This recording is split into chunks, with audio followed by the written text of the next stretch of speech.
and emptied a small fortune into his palm. "It behooves them to act decisively in Afghanistan," he said. "It behooves them to." She lowered the book and looked at him, which caused Fogg to turn away. At 28, he was her junior by only a few years, but the gulf could have been 28 again. He remained a youth in their exchanges, deferential yet soon carried away with fanciful talk. When pontificating, he toyed with a brass magnifying glass, pressed it to his eye socket like a monocle, which produced a monstrous blue eye, until he lost courage, lowered the lens, and the eye became small and blinky once more. Whatever the time of day, he appeared as if recently awakened by a fire drill.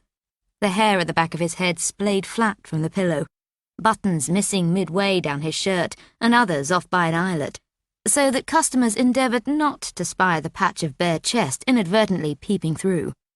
His cargo pants were torn at the hip pockets, where he hooked his thumbs while declaiming.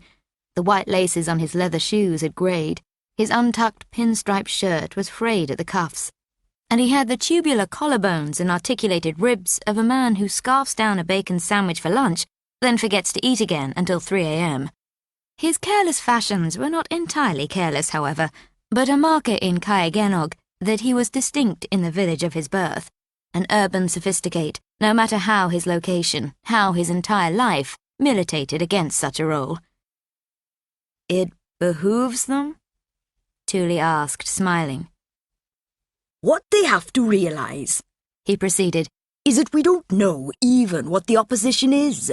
My friend's enemy is not my—" He leaned down to glimpse the cover of her paperback. "She had 13 fingers. What? Anne Boleyn did. Henry VIII's wife had 13 fingers. I haven't got to that part yet. She's still only at 10. Thule stood, the empty chair rocking, and made for the front of the shop. It was late spring, but the clouds over Wales bothered little with seasons. Rain had pelted down all morning, preventing her daily walk into the hills, though she had driven out to the Priory nonetheless and sat in her car, enjoying the patter on the roof.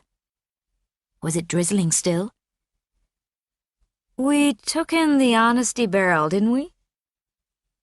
This was a cask of overstock that passers-by could take, suggested contribution £1 per book. The problem was not the honesty. Encouragingly, most people did drop coins into the lockbox, but the downpours, which ruined the volumes. So they had become seasoned sky watchers, appraising the clouds, dragging the barrel out and in. "Never put it out in the first place." Didn't we? Forgetfulness pays off. She stood at the counter, gazing out the front window. The awning dribbled brown raindrops. Looked a bit like... "Coffee?" she said. "You want one?" Fogg was constantly seeking pretexts to fetch cappuccino from the Mona Lisa Cafe, part of his attempt to court an Estonian barista there. Since Thule preferred to brew her own tea, Fogg was obliged to consume cup after cup himself. Indeed, Thule had first discerned his crush on the barista by the frequency with which he needed the toilet, leading her to remark that his cappuccino conspiracy was affecting the correct organ, but in the incorrect manner.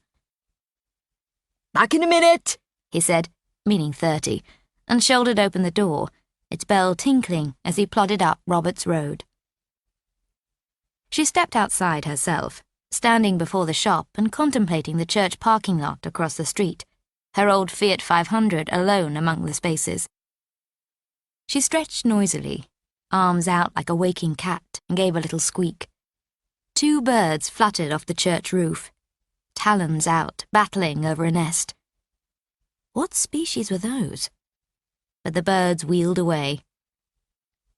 Kyagenog, just across the Welsh side of the border with England, was populated by a few hundred souls. A village demarcated for centuries by 2 pubs, one at the top of Roberts Road and the other at its foot. The high ground belonged to the Butcher's Hook, named in recognition of the weekly livestock market across the street, while the low ground, opposite the church and roundabout, was occupied by World's End, a reference to that pub's location at the outer boundary of the village. World's End had always... To keep listening to this audiobook, I've left you a link in the description so you can do it, at no cost thanks to Audible's 30-day free trial.